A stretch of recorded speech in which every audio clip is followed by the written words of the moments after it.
Shalom, soyez tous salués dans le puissant nom de notre Seigneur Jésus. Que la paix et le salut soient sur vous. Et j'aimerais vous dire une bonne fois encore, qu'on ne dit que paix et salut sur les vivants. Paix et salut sur les vivants, parce qu'on souhaite la paix et le salut sur le vivant, parce qu'on lui souhaite le meilleur pour qu'il puisse vivre et aller après son séjour sur la terre, qu'il puisse hériter du royaume des cieux. Voilà pourquoi on souhaite paix et salut. Alors il y en a qui souhaitent paix et salut sur les morts. Ça ne va nulle part. C'est moi qui vous dis. Paix et salut sur les morts, ça ne donne rien. Ça ne va nulle part. Paix et salut sur un mort. Ceux qui font ça, c'est des accablés. C'est des gens qui se cherchent. Ça veut dire qu'ils veulent exiger quelque chose à Dieu. Et ils se disent qu'en répétant ça, comme ils font des vaines prières, en fait, Dieu a tout laissé. Jésus-Christ a tout établi, il a tout laissé. Regardez, il a dit, ne faites pas comme ceux qui pensent qu'en répétant des vaines prières, là, ils seront exaucés. Ça veut dire que tu te répètes sur les prières en pensant que c'est parce que tu t'es trop répété que tu seras exaucé. Ça n'existe nulle part, c'est faux. Selon Dieu, là, c'est l'insulte. En fait, c'est la honte même. Tu ne te connais même pas. Ce n'est pas la récitation. Adorer Dieu, là, en esprit, en vérité, là, ce n'est pas la récitation. C'est pas récitation. C'est pas tu vas réciter. Tu penses que c'est quand tu récites plusieurs fois que ça va donner quelque chose. Ça ne donnera rien. Ça ne donnera rien. Ce n'est pas la récitation. C'est ce qui vient de ton cœur. Si tu commences à répéter, réciter, ça veut dire que ça ne vient pas de ton cœur. Tu t'es préparé. C'est comme une corvée. Sachez donc que le royaume des cieux ne s'obtient pas comme une corvée. Ce n'est pas un travail à faire. Les gens prennent la prière comme un travail à faire. Il faut répéter 10 fois Sainte, je vous salue Marie. Tu fais 15 fois Notre Père qui est aux cieux. Après, tu fais aussi Rosière. Tu mélanges tout ça. Quand tu vas mélanger tout ça, le panache de ça, ça va arriver au ciel. Blasphème, menteur, faux pasteur, faux prêtre, faux envoyé de Dieu. Vous ne connaissez pas Dieu et Dieu ne vous connaît même pas. Si Dieu vous connaissait là, vous aurez eu la révélation que je vous donne aujourd'hui là. Vous êtes des menteurs. Vous êtes des menteurs. La prière vient du cœur. Voilà. Et c'est Dieu lui-même qui dit que c'est lui-même qui nous inspire par l'esprit qu'il a mis en nous. Ce n'est pas les récitations. Je vous salue Marie, je vous salue Marie. Tu penses que c'est ça? Ça va t'amener où? Et quand tu fais ça, tu as le chapelet.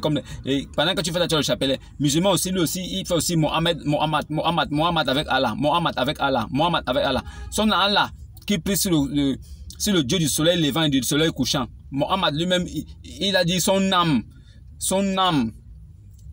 entre les mains de Jésus-Christ, fils de Marie, certainement qu'il reviendra pour juger les morts et les vivants. Lui-même, Mohammed, il sait que c'est par la grâce qu'on est sauvé. Vous les musulmans, vous êtes condamnés. Tous les musulmans sont condamnés. Vous suivez quelqu'un qui ne savait même pas là où lui-même il allait. Il a dit, je ne sais même pas là où je vais. Je ne sais même pas ce qu'on va faire de moi, ni de vous qui me suivez. Mais lui, il savait quelque chose. Il savait que par la grâce de Christ, il pouvait être sauvé. Il s'est accroché à cette grâce-là. Mohammed croyait en Jésus. Voilà pourquoi je laisse toujours les deux. J'ai toujours les deux. Muslim 155 qui est là. Que au jour dernier là, Allah, qui est le Dieu du Coran, il va mettre tous ceux qui ont suivi Jésus au-dessus des musulmans qui n'ont pas suivi. Ça c'est un. C'est dans le livre des musulmans. 2. Allez lire Saïd Aboukari, numéro 3448. Vous allez voir que Mohammed lui-même dit que son âme sera entre les mains de Jésus-Christ. Et certainement, c'est Jésus qui viendra juger le monde vivant. Vous pensez quoi? Vous pensez que les musulmans sont où? Moi, quand je vois un musulman, je ne me moque pas de lui. Mais je suis inquiet. Le musulman m'inquiète parce que je sais qu'il est perdu. Si son prophète pouvait venir lui parler, son prophète allait lui dire, il faut adorer Issa, fils de Mariam là. C'est lui qu'il faut adorer pour être sauvé. Mais comme ils n'ont pas cette révélation-là, voilà pourquoi lui-même, les Abdul Majid, ce voyou-là, il a dit que le musulman qui meurt, qui sans croire en Jésus, il va en enfer. Comment est-ce que tu peux croire déjà en Allah? Tu crois en Mohammed. Ce n'est pas suffisant. Si tu crois en Mohammed, tu crois en Allah, ça va, c'est fini, tu dois être sauvé. Pourquoi faut-il encore croire en Jésus pour être sauvé? Moi, c'est des questions comme ça que j'ai envie de poser à ce monsieur-là qui m'explique. Il dit que le musulman qui meurt sans avoir cru en Jésus, il va en enfer. Je dis, mais s'il est musulman, ça veut dire qu'il croit en Allah, il croit en Mohammed, il accomplit la salat, la zakat, il croit aussi, Et il est musulman. Donc, normalement, il doit aller au paradis. Il se peut que, après tout ça, il ne parte pas au paradis. Il se peut que. Maintenant, lui vient confirmer en disant, celui musulman qui ne meurt sans avoir cru en Jésus, il va en enfer. Pourquoi vous êtes musulman? Pourquoi vous êtes obligé de croire en Jésus pour aller au paradis? Pourquoi? Vous croyez déjà en Mohammed et vous croyez en Allah, ça suffit. Nous les chrétiens là, on n'a pas besoin de croire en Mohammed.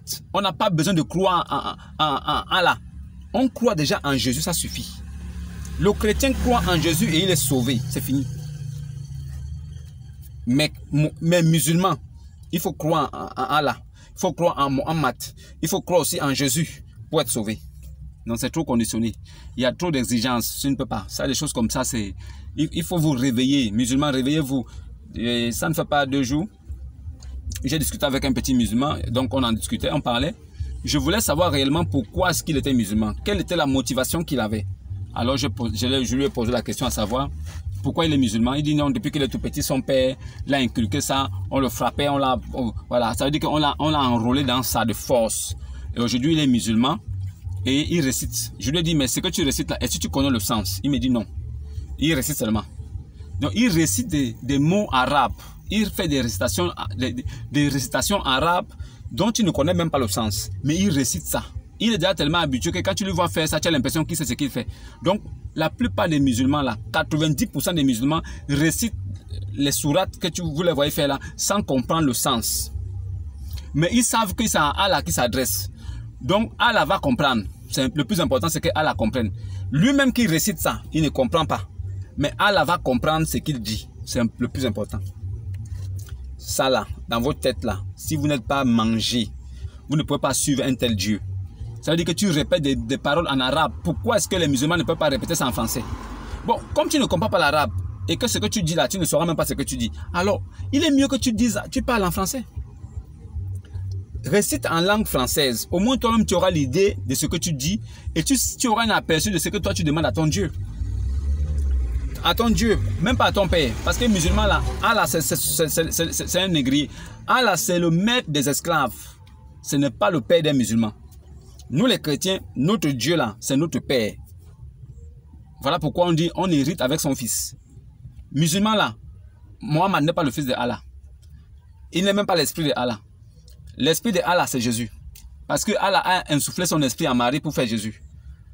Les musulmans sont condamnés même dans leur propre livre. On leur a dit, s'il y a des choses qu'ils ne comprennent pas, qu'ils aillent demander ceux qui ont le livre révélé avant eux. Quels sont ceux qui ont le livre révélé avant eux? Les chrétiens. Nous sommes les érudits du livre. Nous devons enseigner les musulmans. Voilà pourquoi quand un musulman vient à nos pieds, il faut qu'il vienne pour poser des questions, pour être instruit. Il ne doit pas venir dans l'esprit de venir enseigner. Un musulman ne peut enseigner personne. Il peut seulement être instruit. En langue française et dans son Coran même aussi. Les révélations qu'ils ne comprennent pas de la Bible, parce qu'eux, ils aiment bien prendre la Bible pour s'exprimer, alors qu'ils ne comprennent rien de la Bible. Ils prennent la Bible à la lettre et ils sont perdus. Jésus que c'était un homme, non? Ah, voilà. Si Jésus qui est mort sur la croix, si tu dis que Jésus c'est Dieu, non? Ok, d'accord. Donc si Jésus qui est mort sur la croix, c'est Dieu qui est mort sur la croix, non? Donc si c'est bon, d'accord. Donc si Marie est mère de Dieu, ça veut dire que si Jésus est Dieu, ça veut dire que Marie est mère de Dieu, non? Alors qu'on a tué Jésus à la croix, c'est Dieu qu'on a tué, non? Donc Dieu meurt. Mais quand il dit Dieu meurt là, il s'arrête là. Pourquoi est-ce qu'il ne dit pas aussi que pourquoi est-ce qu'il ne se dit pas aussi que il est mort, non? Mais il est ressuscité le 3e jour, non? Il est mort, non? Oui. Il est aussi ressuscité le 3e jour, non? Il ne répond plus. Dieu est mort, non? Oui. Il est ressuscité le 3e jour, non? Il ne répond pas. Pourquoi? Réponds aussi. Puisqu'il n'y a que Dieu qui peut mourir et ressusciter après. Un homme normal ne peut pas mourir et ressusciter. Ça n'existe pas. Ça n'existe pas. Ça ne va jamais exister. La preuve, c'est que Mohammed est mort, n'est pas ressuscité. La terre l'a retenu. Il est donné à l'homme de mourir une seule fois. Mohammed est mort une fois. C'est arrêté là. Pourquoi il n'est pas ressuscité? C'est tout ça là qu'il faut comprendre. Pourquoi c'est Jésus seul qui est ressuscité? Pourquoi c'est dans le Coran qu'on dit que Isa, fils de Mariam, reviendra pour juger les morts et les vivants au jour dernier? Pourquoi c'est dans le Coran? Pourquoi dans la Bible on dit que Jésus reviendra pour juger les morts et les vivants? Pourquoi? Pourquoi dans le Coran et dans la Torah et l'Évangile et dans le Coran, pourquoi est-ce que dans ces deux idéologies des livres là, pourquoi dans ces deux idéologies là, Jésus revient? Parce que la question qu'il faut se poser, c'est que Jésus revient dans la Bible, Jésus revient dans le Coran, c'est certainement vrai. En fait, ça marque la vérité. Si Jésus revient dans la Bible, il revient dans le Coran, on ne peut plus rien dire. C'est vrai qu'il va revenir. Maintenant, si tu es musulman, qu'est-ce que tu fais à l'islam? Puisque dans ton propre livre, c'est Allah qui est le chef de ton livre, pourquoi Allah ne fait pas revenir Mohammed dans ton livre? Pose-toi la question. Pourquoi Mohammed ne revient pas dans mon livre? Mais c'est Jésus des chrétiens qui revient. Pourquoi Jésus des chrétiens revient dans mon livre, le Coran? Pourquoi c'est Jésus des chrétiens qui revient? Et pourquoi pas Mohammed? Si nous on dit que Mohammed est au-dessus de Jésus, mais pourquoi Allah ne fait pas donc revenir Mohammed et il laisse Jésus? Bon, pourquoi le livre des musulmans ne dit pas que non, c'est Mohammed qui va revenir et le livre des chrétiens dit que c'est Jésus qui va revenir? Donc chacun de son côté doit dire que c'est son prophète qui revient. Mais pourquoi vous vous réclamez d'un prophète, mais c'est le prophète de l'autre livre qui revient chez vous? Pourquoi? C'est pour que vous compreniez. Ces choses-là sont aussi simples pour éclairer votre lanterne, pour que vos cerveaux s'illuminent, que la lumière apparaisse. Voilà pourquoi Allah et ses anges prient sur les musulmans pour les faire sortir des ténèbres à la lumière. Votre Dieu lui-même il prie sur vous pour vous faire sortir des ténèbres à la lumière. Notre Dieu ne prie pas sur nous pour que nous sortions des ténèbres à la lumière. Il a dit il est la lumière du monde. Tous ceux qui sont ses enfants sont lumière. Donc il n'a pas besoin de prier pour qu'un chrétien soit lumière. Un vrai chrétien est lumière. Ce n'est pas les catholiques. Hein. Les catholiques ne sont pas des chrétiens. Les christianistes célestes ne sont pas des chrétiens. Les églises éveillées ne sont pas des chrétiens. Les évangélistes ne sont pas des chrétiens. On appelle ça quoi? Les protestants, ils ne sont pas des chrétiens. Les témoins de Jéhovah, ils ne sont pas des chrétiens. Toutes ces dénominations-là, toutes ces religions-là, ce ne sont pas des chrétiens. Chrétien, là, c'est celui qui vous parle. Si vous rencontrez quelqu'un qui vous parle comme moi je parle avec vous, là, c'est lui qui est un chrétien. Et moi, je ne me surnomme même pas chrétien. Je n'ai même pas envie qu'on m'appelle chrétien. Je n'ai pas besoin de ça. C'est en son fruit qu'on reconnaît un chrétien. C'est en sa façon de faire les choses qu'on reconnaît un chrétien. Alors, si moi, je suis chrétien, c'est vous qui devez dire dans vos cœurs que, de toute façon, le monsieur là parle là. C'est forcément un chrétien. Ce n'est pas à moi de me qualifier de chrétien. Ce n'est pas à moi de vous dire que je suis chrétien pour que vous pensez que je suis quelqu'un de bien qu'il faut me suivre. Ce n'est pas moi. Je n'ai pas besoin de me dire chrétien. Je n'ai pas besoin de dire que je suis envoyé de Dieu. C'est à mon fruit que vous devez me reconnaître. Vous devez reconnaître à mon fruit. Ça veut dire que ce que j'ai dit là, si c'est vérifié, si c'est certifié, si c'est écrit, alors vous dites Amen. C'est simple. Cette comparaison-là que je fais aujourd'hui entre le Coran et la Bible, c'est pour que vous compreniez quelque chose. Tu ne peux pas avoir un livre de foi et c'est le prophète du livre de foi de l'autre qui reviendra et ton prophète reste mort. Si ton prophète reste mort et que c'est le prophète de l'autre livre qui revient, ça veut dire qu'il revient pour juger même ton prophète. Alors pourquoi tu suis ton prophète? Pourquoi tu le suis? Si lui il est mort, il n'est pas ressuscité, et que le prophète de l'autre livre est mort et ressuscité, moi je préfère suivre quelqu'un qui est ressuscité. Les gars, je préfère suivre quelqu'un qui est ressuscité. Quelqu'un qui est mort, il a vaincu la mort, il m'a prouvé par là qu'il est capable. S'il est mort et il est ressuscité, il m'a prouvé qu'il est capable. Je le suis. Je sais qu'il va faire un miracle pour moi. Quelqu'un qui est mort, la terre l'a retenu. Je le suis pourquoi? Si lui-même il est mort, il n'est pas revenu, qu'est-ce qu'il va faire pour moi? Qu'est-ce qu'il peut faire pour moi? Musulmans, réfléchissez bien sur ce que je dis. Réfléchissez bien. Et allez lire Muslim 155 pour que ça puisse vous éveiller encore davantage. Parce que Allah dit qu'il va mettre toutes les personnes qui ont suivi Jésus au-dessus de tout ce qui n'ont pas suivi. Donc nous les chrétiens là, qui suivons Jésus là, on sera au-dessus de vous les musulmans. C'est ce que votre propre livre dit. Votre livre encore dit que dans Saïd Aboukari numéro 3448, il est écrit là-bas que Mohammed lui-même, c'est par la grâce qu'il est sauvé. Il dit que son âme reposera entre les mains de Jésus-Christ, fils de Mariam, Issa. Certainement, c'est lui qui viendra pour juger les morts et les vivants. Donc tout ça corrobore encore avec tout ce qu'on dit pour dire que c'est Jésus qui reviendra et pas Mohammed. Si Jésus revient, ça veut dire que Mohammed sera jugé. Et vous serez aussi jugé. Voilà pourquoi il a dit qu'il ne sait pas ce qu'on fera de lui. Parce que vous-même qui le suivez là, vous êtes où? Les gars, réfléchissez. Il est important que vous sachiez ces choses-là. Alors, je disais ça aussi pour que vous compreniez quelque chose. Voilà. Et il est important de continuer à suivre les enseignements que je donne.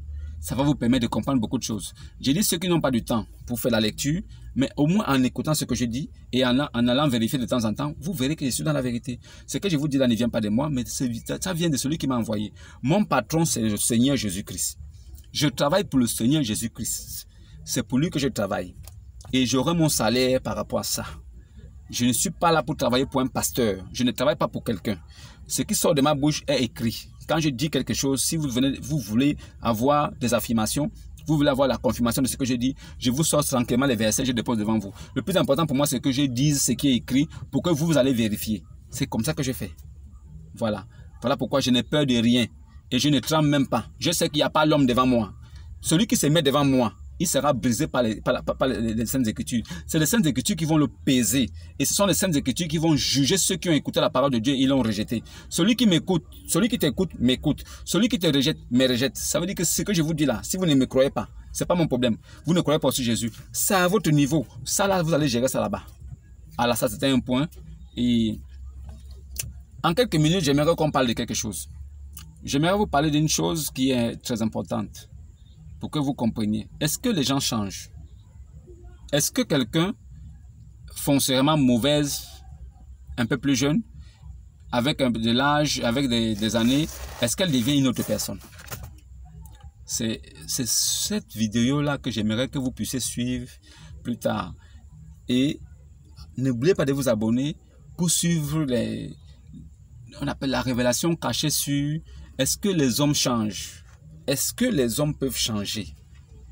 C'est la prochaine vidéo qui suivra celle-là. Vraiment, abonnez-vous pour le bien de la chaîne. Abonnez-vous aussi pour continuer à recevoir des enseignements parce que je suis là pour vous. Je suis là pour vous servir. Que la paix soit sur vous et à tout à l'heure.